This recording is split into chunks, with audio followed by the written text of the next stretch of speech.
All right. So we got The Places That Scare You, A Guide to Fearlessness in Difficult Times. This is out of the Shambhala Library and is written by Pima Chadrone. Chardrone? Something like that.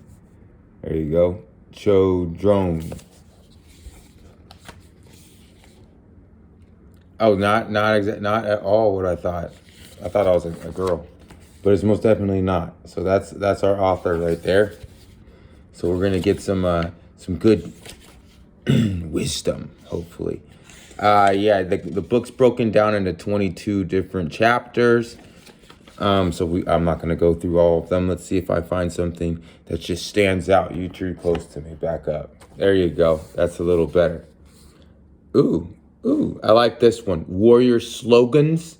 That's on page 43.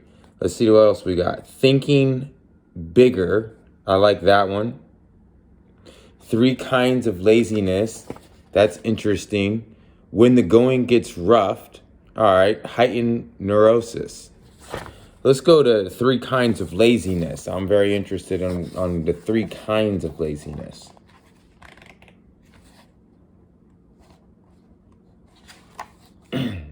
No, that's meeting the enemy. Oh, 120.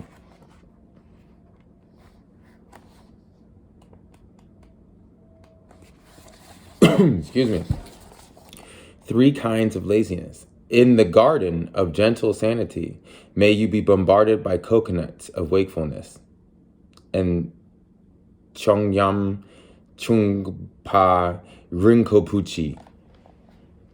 Yeah, he said that. I'm gonna show you his own name so then you can say it yourself. That one. All right.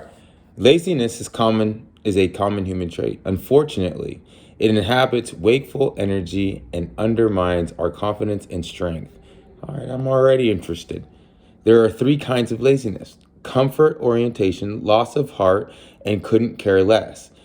These are 3 ways that we become stuck in debilitating habitual patterns.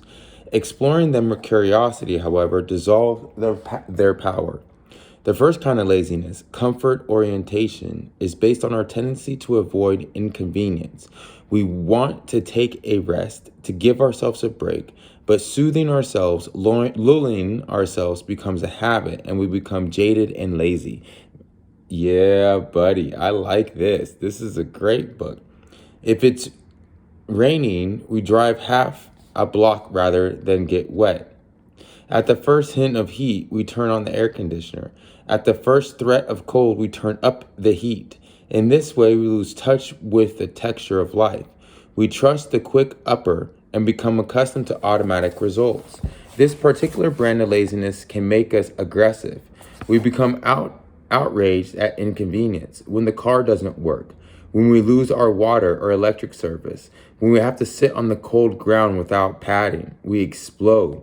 This is funny because this happened to me earlier today. I'm not even gonna lie. I couldn't upload the pictures onto the computer with, what do you call it? Handover or whatever it is, AirDrop, right? And I'm trying to do it, send it to the other phone. It wouldn't work the computer. So I ended up not doing it because I got pissed off. So it's literally what it says. We become outraged at inconvenience. That's the truth. I got outraged over inconvenience this morning. Comfort orientation dulls our appreciation of smells and sights and sounds. It also makes us dissatisfied. However, we always know in our hearts that pure pleasure is not the route to lasting happiness. Boom. I'm not going to read the other 2. We're running out of time. So far, so good. I really enjoyed this. Let's think of Warrior Slogans, 43. Let's try to get there fast. Hurry up, hurry up, hurry up. Warrior Slogans. In all activities, train with slogans. Okay. That's the mind training slogan of Atisha. Here you go. In the 11th century, Atisha Dipankara brought the complete Bodhicitta, yeah, right, teachings from India to Tibet. In particular, he emphasized what are called the Lojong teachings, the teachings for training the mind. What is so up to date about these teachings is that they show us how to transform difficult circumstances into the path of enlightenment. What we most dislike about our lives is the meat and potatoes of the mind training practices of Itisha. What seem like the greatest obstacles, or our anger, our resentment, our uptightness, we use as fuel to awaken bodhicitta.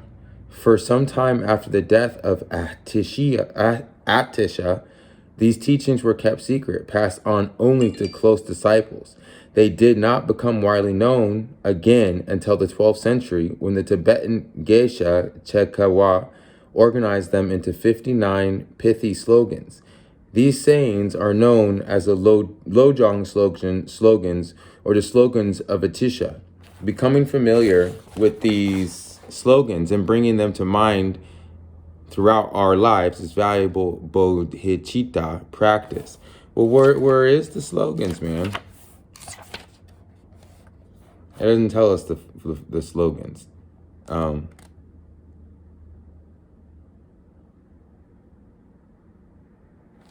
maybe there's one in here. What is this? Here's a question. Wait a minute, here we go.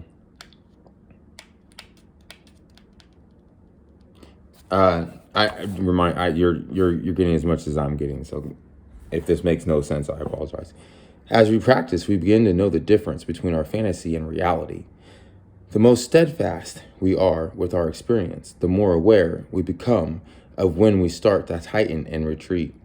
When we are deintegrating ourselves, we know it. Do we understand where the desire to lash out at another is coming from? Do we aspire not to keep going down the same old self-destructive road?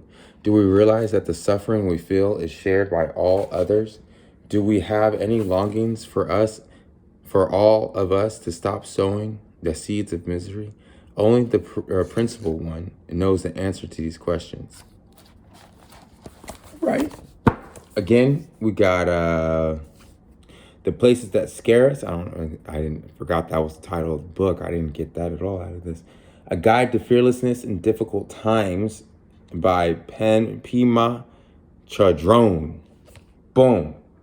I think it's good. I'm going to read it. I'm going to go through it. I'm going to have some notes. I'll probably practice the words a little bit more before I get into it again. But again, boom, great book. See you later.